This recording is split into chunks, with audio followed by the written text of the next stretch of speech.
창세기 35장을 보시면은 세겜에서 일어난 사건이 있습니다. 그것은 바로 시몬과 레위가 세겜 족속을 할례라는 거룩한 도구를 이용해 가지고 아주 잔인한 살인극을 벌이는 사건이 나타납니다.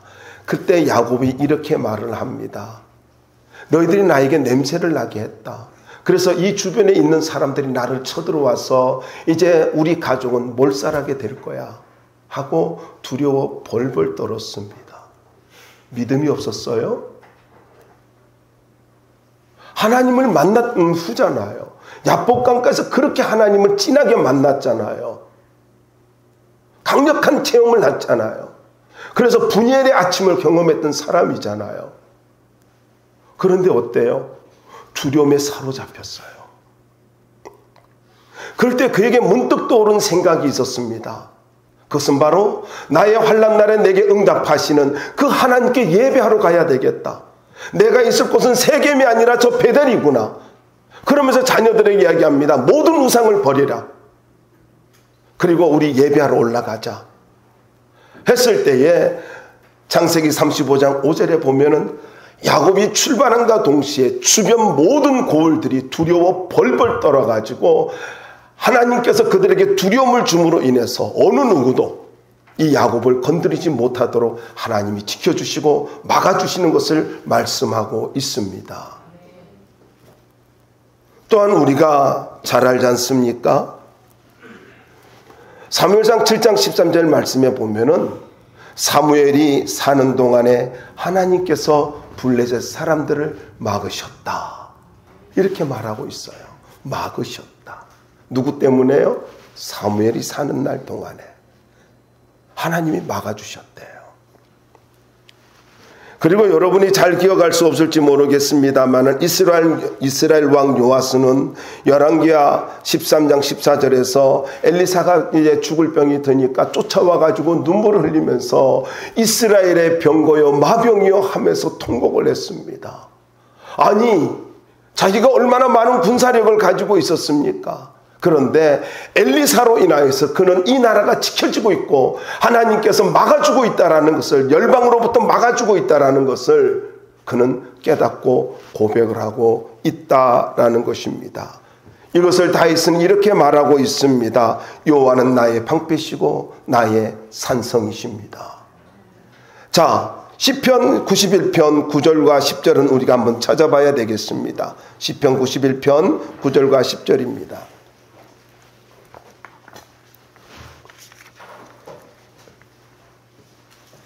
함께 읽어봅시다. 시작. 네가 말하기를 여호와는 나의 피난처시라 하고 지존자를 너의 거처로 삼았으므로 화가 내게 미치지 못하며 재앙이 내 장막에 가까이 오지 못하리라. 예, 여러분 이 말씀에 보면은 하나님을 피난처로 삼고 거처로 삼으니까 화와 재앙이, 그러니까 저주가, 재난이 그 가정에 찾아오지 못하도록 하나님께서 지켜주셨다라는 말씀입니다.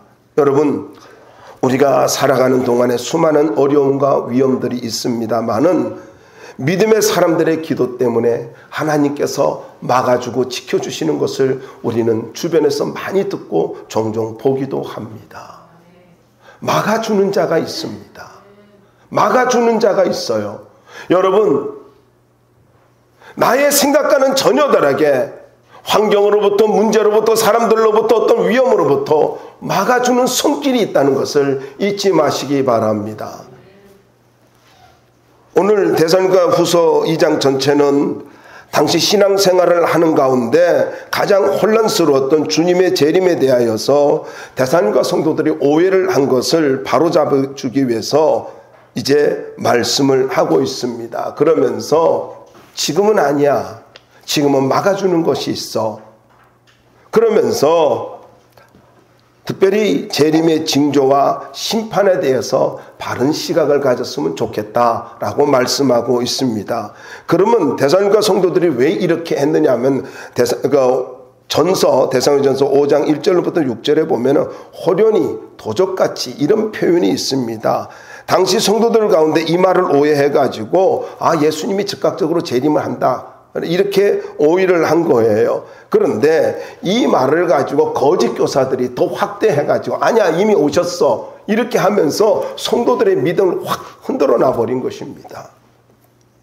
그래가지고 어떤 사람들은 삶을 포기하고 어떤 사람은 무의도식하면서 그냥 예수님의 재림만을 하면서 아무 일도 하지 않는 그런 사람들이 있었습니다. 그래서 이 잘못된 재림관을 바로 이해시켜 주기 위해서 사도 바울이 이 말씀을 기록하고 있는 것입니다. 여러분, 건강한 신앙은 바른 성경 지식에서 온다는 걸 잊지 마시기 바랍니다. 말씀을 제대로 알아야 이단에 빠지질 않습니다. 자, 첫 번째 1절로부터 3절 말씀을 통해서 미혹되지 말아야 된다라는 것입니다. 1절에 보면 구한다라는 말이 나오잖아요. 내가 구하는 것은 이렇게 말씀이 나오고 있는데 우리가 너에게 구하는 것은 이 말씀인데 이 말은 요청한다라는 말로 자신을 굉장히 낮추면서 정중하게 부탁을 하고 있는 말입니다. 그리고 여기 강림하심이라는 말이 나오죠. 파루시아라는 말인데 고대 이 말은요, 고대 그 사회에서 왕이나 황제나 어떤 통치자가 어떤 마을을 방문을 할 때에 바로 이 파루시아라고 하는 단어를 사용합니다. 사도 바울은 이 단어를 사용해 가지고 예수님의 재림에 대해서 말씀을 하고 있는데 신약 성경에서는 이 단어가 24번 기록되어졌습니다. 그런데 17번은 모두 다 예수님의 재림에 관해서 말씀을 사용을 하고 있고요. 그리고 그 중에서 7번이 데살로니가 전후서에 기록이 되어 있습니다. 그러니까 데살로니가 전후서는요, 예수님의 재림에 대해서 집중적으로 말씀을 하고 있다라는 것입니다. 자, 여러분이 이제 좀 중요하게 여겨야 될 말씀이 나와요. 2장 1절 말씀에 보면은 그 앞에 모임에 관하여 이렇게 말하고 있죠. 그 앞에 모임이라는 말은 예수님께서 재림하실 때에 들림받는 휴거되는 것을 이야기하고 있습니다. 우리가 휴거되어서 주님 앞에 서는 것을 이야기하고 있다라는 것입니다. 그러니까 예수님이 재림하실 때에 택한 자들을 불러 모으는 것을 말씀을 하고 있는 것입니다. 자, 2절 보자고요. 2절 말씀에 보면은 데살로니가 교회 성도들을 완전히 흔들어 놓은 세 가지가 있습니다. 그것이 영, 말, 편지입니다. 이 세 단어입니다. 자, 첫 번째 영이 뭐냐면은 거짓 교사들이, 데살로니가 교회에 있는 거짓 교사들이 자기들이 받았다는 계시로 성도들의 믿음을 가지고 흔들어 놓은 것을 이야기하고 있습니다.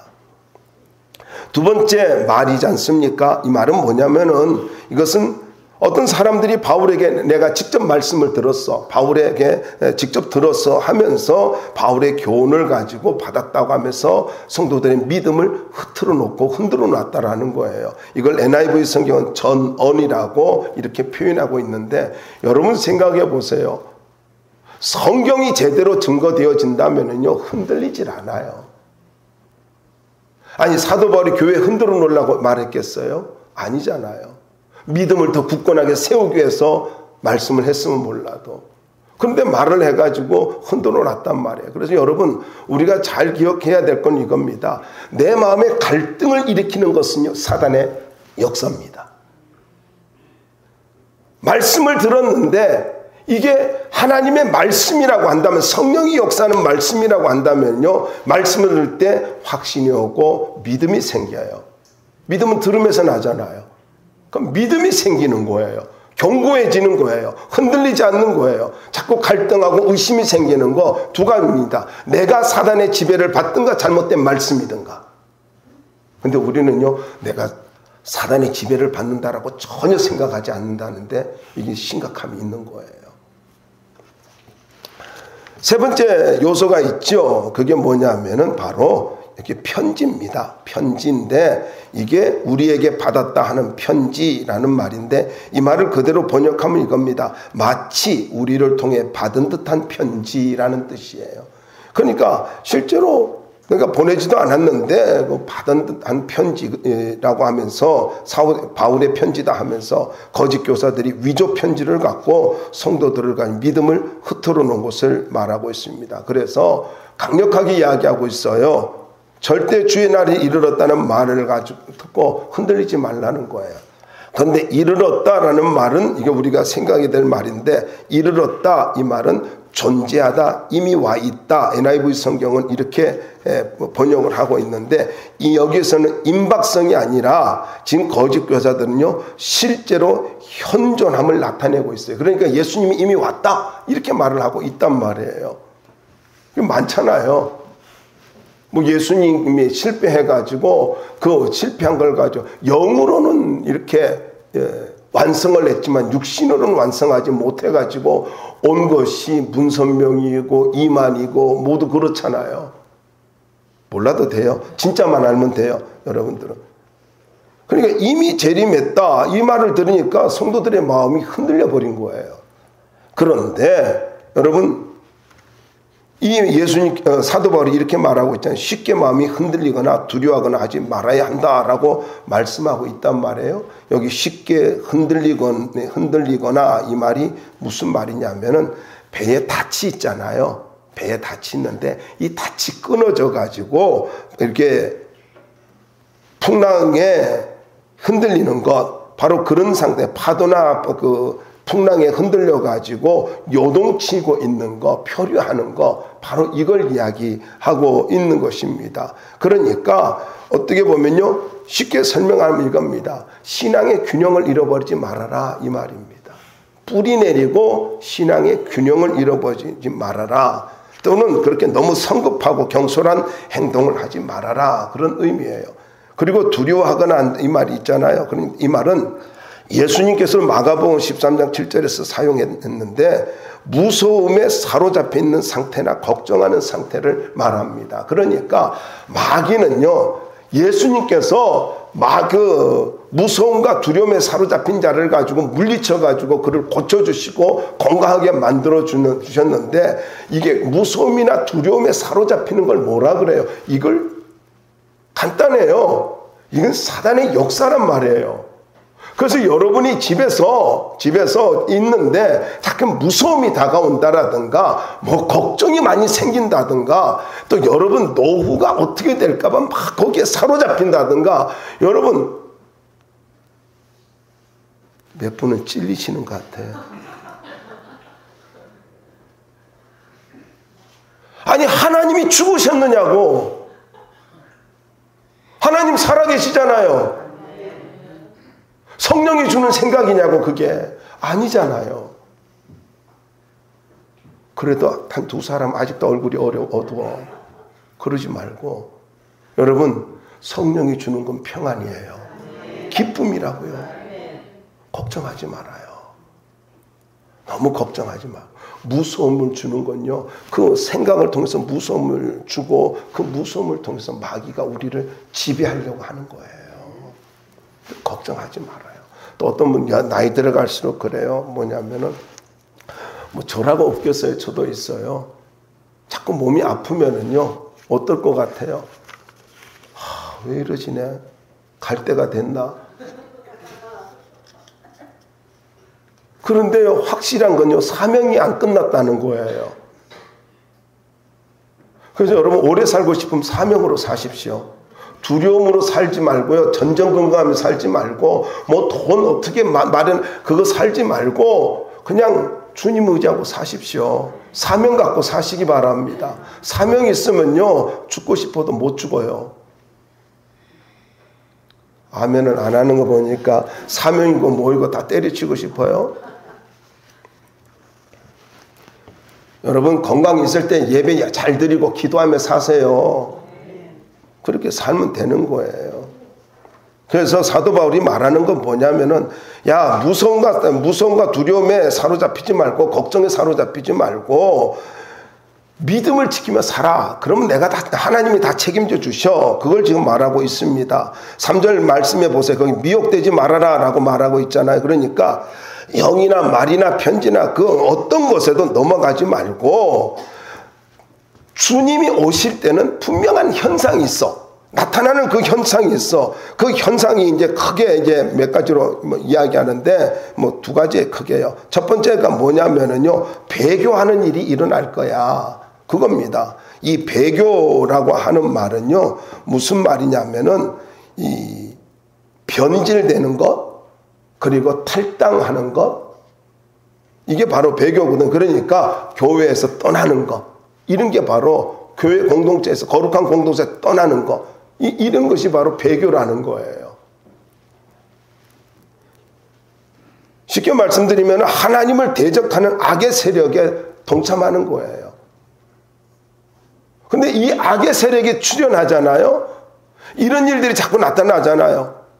그래서 저는요, 이 시대가 그렇다 그래요. 가난한 성도들이 바로 여기에 속하는 거예요. 자유주의 신학자들이 바로 이런 거예요. 뭐 하면서 온갖 교회를 비판하지 않습니까? 여러분, 10번의 비판보다 한 번 제대로 된 예배 드리는 걸 하나님이 기뻐하십니다. 그리고 두 번째는요, 멸망의 아들이 나타나는 것입니다. 멸망의 아들. 이 멸망의 아들이라는 말은요, 멸망되기로 예정된 자라는 뜻입니다. 이걸 다른 곳에서는 그 다음에 보면은 불법의 사람이라고 이렇게도 표현하고 있는데 같은 거예요. 근데 이 불법의 사람은 법이 없는 사람, 법을 어기는 사람이란 뜻이에요. 쉽게 말씀드릴게요. 신학적으로 정리된 말씀을 드리면 적그리스도입니다. 적그리스도가 나타난대요. 그러니까 사단이 적그리스도에게 능력을 줘가지고, 그래가지고는 사람들을 미혹하는 걸 이야기합니다. 그러니까 적그리스도가 나타나기 전에는, 그리고 배교하는 일이 나타나기는 교회를 배반하고 하나님을 대적하면서 교회를 대적하고 이런 사람들이 나타나기 전에는 주님이 아직 안 오신다. 근데 뭐 첫 번째는 많이 나타나죠. 그러면서 나타나다라고 하는 말은 정해진 시간을, 역사의 정해진 시간에 발생할 결정적인 사건을 말하거든요. 이건 예수님께서도 정확한 시간에 초림을 하셨고 정확한 시간에 재림하실 것을 말씀하고 있듯이요. 바로 이 불법의 사람, 적그리스도가 나타나는 것도 정확한 하나님의 때에 나타나게 된다. 그런 것을 말하고 있는 거예요. 자, 그런데 이렇게 나타난다 할지라도 4절로부터 7절 말씀에 보면은 오늘 제목이 있는 말씀인데 막아주는 자가 있다라는 것입니다. 막아주는 자. 자, 4절 봐요. 4절에 보면 대적하는 자라는 말은요, 배반자, 대적자 이런 뜻이거든요. 여러분, 종종 사탄에게 이 말이 적용되기도 합니다만요, 적그리스도를 가지고 대략은 이야기합니다. 적그리스도가 이게 교만에 극에 달해가지고 자기를 성전에 앉아서 뭐라고요? 자기를 하나님이라고 높인단 말이에요. 참 마귀는 교묘하지요. 아니, 자기가 하나님의 성전에 앉아가지고 나를 섬겨 이래야 되지 않아요? 사단이 진짜 자기가 대접받기를 원한다면은요. 그런데요, 자기는 숨습니다. 자기는 숨고 적그리스도를 딱 내세워가지고, 그리고는 하나님의 성전에서 높여서 자기를 신이라고, 내가 모든 신들보다 뛰어난 신이라고, 그러면서 자기를 신으로 추앙을 해달라고 한다는 거지요. 이거는요, 교만이 아주 극에 달한 건데, 다니엘서 11장 36절로부터 37절에 보면은 나옵니다. 이 말이 부정한 것이, 더러운 것이 거룩한 것에 선 것을 보거든, 이렇게도 말씀하고 있잖아요. 뭐냐면은 역사 속에서 이 나타난 사람이 있잖아요. 바로 우리가 잘 아는 대로 안티오쿠스 에피파네스, 잘 알지 않습니까? 너무 유명하지 않습니까? 그래가지고 이 사람들은 뭐 돼지 피를 성전에 뿌리고 아주 잔인한 이런 왕이었잖아요. 이게 셀레우코스 제국의 왕이었는데 뭐 4명의 장군 중에 한 사람이 있는데 왕이 된 거예요. 그냥 넘어가자고요. 그래가지고 뭐 이 사람 같은 경우는요, 아주 자기 자신을 가지고 신격화하고 뭐 그렇게 하려고 했던 사람 중에 하나입니다. 자, 그런데 사도 바울이 지금 이 말씀을 기록하는 것은 로마의 황제 숭배를 염두에 두고 이 말씀을 기록한 것입니다. 뭐 역사적으로 있지 않습니까? 뭐 가이사, 여러분, 동전에다가 자기 형상을 집어넣는 것은요, 이것은 내가 신이다라는 것을 의미하는 거예요. 그래서 가이사의 그 자기 동전에 있는 거, 그걸 예수님이 가이사의 것에, 이 말이 그 이방신에게는 이방신에게, 인간신에게는 인간신에게, 그러나 하나님 것은 하나님께, 이렇게 이야기한 건데, 자, 그런데 사도 바울이 그러면서 하는 말이 뭐냐면은, 야, 내가 너희들과 함께 있을 때 가르쳐 준 거, 그거 기억하면 좋겠어. 너희들이 기억만 한다면, 내가 말씀 잘 가르쳐 준 거 기억만 한다면은 절대로 이단에 빠지질 않고 거짓 미혹에 빠지지 않을 거야. 그걸 말하고 있습니다. 그러면서 강조하는 게 뭐예요? 말씀을 기억하라. 내가 가르쳐 준 것을 기억하라. 그거를 말씀하고 있는 것입니다. 5절 말씀 보세요. 함께 읽어봐요. 시작. 내가 너희와 함께 있을 때 이 일을 너희에게 말한 것을 기억하지 못하느냐. 기억하라. 기억하라. 여러분, 말씀이 기억되어지는 동안에는요, 절대로 우리가 이단에 빠질 수도 없고요. 말씀을 정확하게 기억하고 살면은요, 우리가 능력 있는 삶을 살아갈 수가 있다라는 것입니다. 그래서 저는 부탁드려요. 말씀을 기억하는 성도들이 되길 바랍니다. 자, 6절입니다. 6절 말씀을 보시면 그때에라는 말은요, 적당한 때에라는 말인데, 이게 예수님이 나타나실 때가 정하신 때가 있듯이 마귀도 적당한 때에 이렇게 나타나는데, 여러분 기가 막힌 것은 뭐냐면요, 불법의 사람이 일어날 때도 정해졌다라는 것을 지금 말을 하고 있는데, 이게 무슨 말이에요? 모든 것은 예수님이 초림을 하시든 재림을 하시든 그리고 적그리스도가 나타나든지 이 모든 것은요, 하나님의 주권 속에 있다 이 말입니다. 악의 세력까지도.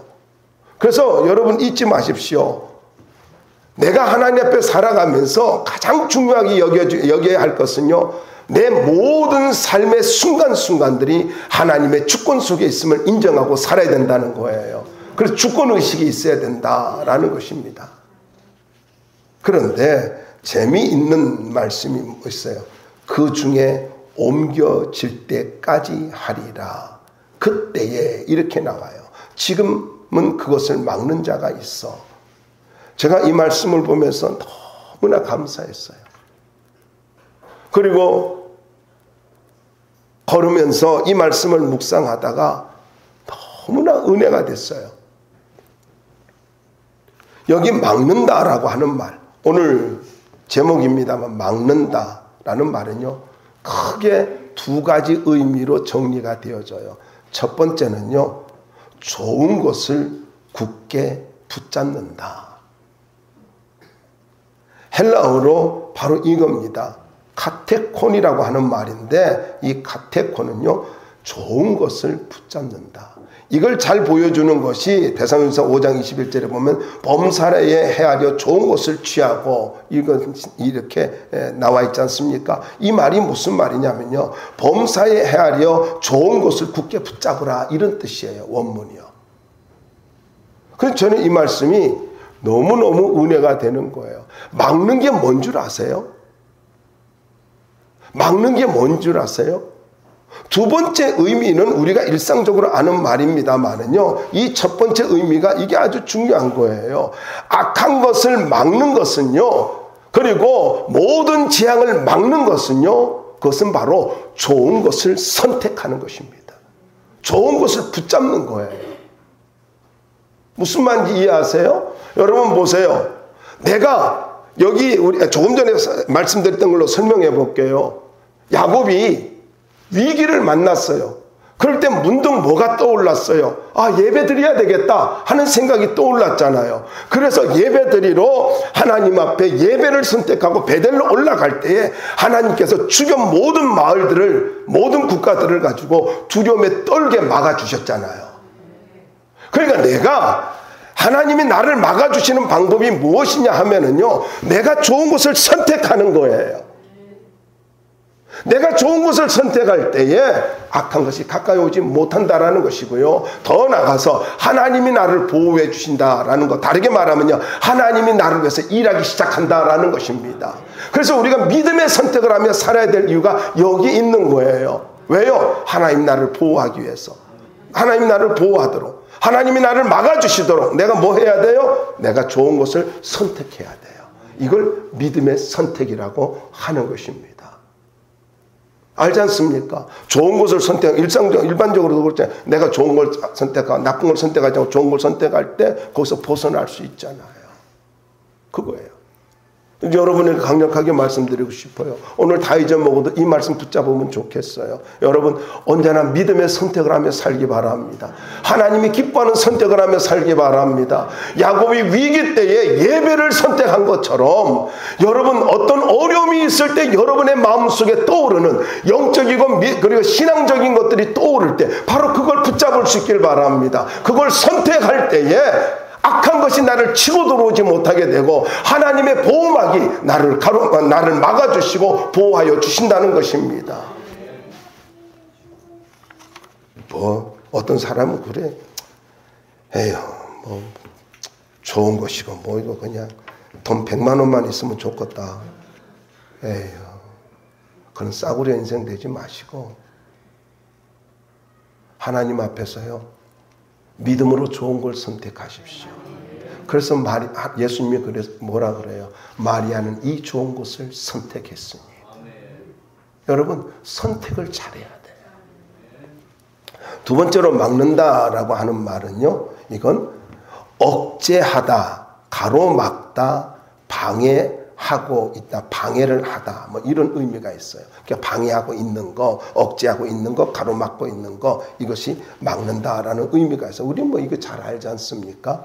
그러니까 이 막는 것이 지배하고 있대요. 이 막는 것이. 여러분 한번 생각해 보자고요. 이걸 쉽게 말씀드리면 이거예요. 불법의 세력을 막아주는 것이 있다라는 거예요. 언제까지요? 주님 오실 때까지. 결국 무슨 말이에요? 성령께서 땅끝까지 복음이 전파되어서 그리고 그들이 구원받아서 주님 품에 안길 때까지 성령께서 막아준다는 거예요. 여러분 이걸 다르게 표현할게요. 우리의 삶의 모든 영역에서 하나님께서 성령을 통하여 우리를 막아주고 있고요. 그리고 보호하고 있다라는 것입니다. 악한 자가 건드리지도 못하도록 하나님이 역사해주고 있다라는 것입니다. 성령이 여러분을 보호하고 있습니다. 악한 것들을 막아주고 있다고요. 이 사실을요, 아니 그냥 내가 오늘 잘 살았다고 생각해서는 안 된다는 이야기입니다. 매일매일의 삶이 주님을 만나는 그날까지 성령이 나를 막아주고 있고 보호하고 지켜주고 있다는 걸 잊지 마시기 바랍니다. 그걸 이야기하고 있는 거예요. 7절 말씀을 보자고요. 7절 말씀 한번 읽어볼까요? 시작. 불법의 비밀이 이미 활동하였으나 지금은 그것을 막는 자가 있어 그 중에서 옮겨질 때까지 하리라. 옮겨질 때까지 하리라. 이 세상에서 옮겨져 가지고 어디요? 바로 주님 앞에 설 때까지예요. 그러니까 여기 옮겨진다고 하는 말은 우리가 옮겨진다 이런 의미가 아니라 쉽게 설명하면 이런 이야기예요. 성령께서 막아주는 것을 가지고 옮길 때에 그럴 때 뭐가 나타나요? 불법의 비밀들이 악한 것들이. 그래서 8절에 그때에 바로 이 그때가 성령께서 보호해 주는 것이 바뀌어질 때 옮겨질 때에 그때에 뭐가요? 불법한 자가 나타난대요. 그런데 8절 말씀을 계속해서 보시면은요, 이제 마지막 세 번째로 하나님의 심판이 있다라는 것입니다. 8절로부터 12절의 말씀인데 바로 그때라는 말이 7절에 옮겨질 때까지 그러니까 성령의 보호막이 거칠 때입니다. 그러니까 성도들과 함께 다 이래 천국으로 옮겨질 때에 그때를 이야기하죠. 그래서 주경학자 브루스는요, 막는 자가 떠날 때 이렇게 표현을 했습니다. 그러니까 성령께서 우리를 가지고 이렇게 만국의 복음이 전파될 때까지 계속 막아주고 있다가 구원받을 그렇게 이방인의 충만한 수가 들어오고 만국의 복음이 전파되어지면 그때 어떻게 해요? 우리를 이제 주님 앞으로 데리고 가는 것입니다. 그때에 바로 사단이 적그리스도가 나타나서 역사한다라는 것입니다. 자, 여기 보면은 입의 기운으로 죽인대요. 입의 기운으로 죽이고. 그러니까 여러분 뭐 적그리스도가 사단의 세력이 대단한 게 아니에요. 예수님의 입기운에 그냥 없어지고 죽어버린대. 근데 이 죽인다라고 하는 말은요, 생명을 근절시킨다라는 뜻인데 킹제임스 버전은요, 태워버린다라는 말로 번역했어요. 근데 이게 무슨 말이냐면요, 킹제임스 버전은요, 존재의 소멸을 이야기하고 있어요. 태워버리니까 존재 자체를 없애버리는 거, 그걸 이야기하고 있습니다. 그리고 패하시리라 라는 말이 나오죠. 더 이상 효력을 갖지 못하게 하다 힘을 철저하게 박탈하다. 그러니까 여러분 예수님께서 이 땅에 오실 때에는요 적그리스도의 모든 세력을 악의 세력을 제거해 버린다는 것입니다. 그리고 이건요 오늘날 우리도 마찬가지예요. 우리가요 예수 그리스도의 이름을 의지하고 살면은요 사단의 세력은 아무것도 아니에요. 어떤 영향도 줄 수 없어요. 내가 믿음으로 살지 않으니까 사단의 힘을 발휘하는 거예요. 그걸 잊지 말아야 돼요. 그런데 9절 말씀 보세요. 여기 보면 불법한 자가 나타나서 세 가지 초자연적인 것을 행할 것을 말하고 있잖아요. 첫 번째 능력입니다. 이건요 내적인 능력과는 다르게 외적으로 나타나는 능력입니다. 그리고 둘째 표적이고 셋째 기적이 나타나는 뭐 이거 쭉 뭐 설명할 수도 있는데 넘어가자고요. 어쨌든 쉽게 말씀드리면 이겁니다. 엄청난 능력과 기적과 이적을 가지고 통해서 사람들의 영혼을 가지고 어떻게 하는 거예요. 그래서 여러분 자꾸만요 자꾸 기적을 자꾸 추구하지 마세요. 아니 병 낫는 거에 초점을 맞추고 있고요. 뭐 어떻게 보면요 물질에 자꾸 초점을 맞추고 있고요. 난 그래도 여러분들이 좀 괜찮다라고 생각하는 게 복권을 사가지고 이렇게 사가지고 그게 떨어졌잖아요. 그거 떨어졌는데 맞지 않았어요. 어떻게 보면 신기하게 기적까지 번호 하나도 안 맞았어요. 하나도 안 맞는데 그런데도 시험이 안 된다는 거예요. 난 그게 너무나 신기하고 놀랍다라는 생각이 들어요. 그런데 여러분 우리는 말씀만 조금만 들어도 뭐 이렇게 내 마음이 안 맞으면 어때요? 그럼 금방 시험 들어요. 너무 안타깝지 않아요? 너무나 싸구려 신앙 아니에요? 여러분 우리가 구원받은 것은요 저 지옥에서부터 벗어난 거예요. 우리가 구원받은 것은 예수님께서 십자가에서 처절하게 고통을 당하고 물과 피를 다 흘리면서 나를 구원해 주신 거라고요. 구원을 값싸게 생각하지 마세요. 값없이 받았다고 해서 정말 값이 없는 게 아니에요. 값을 측량할 수 없기 때문에 값없이 준 거예요. 이걸 잊지 말아야 된다고.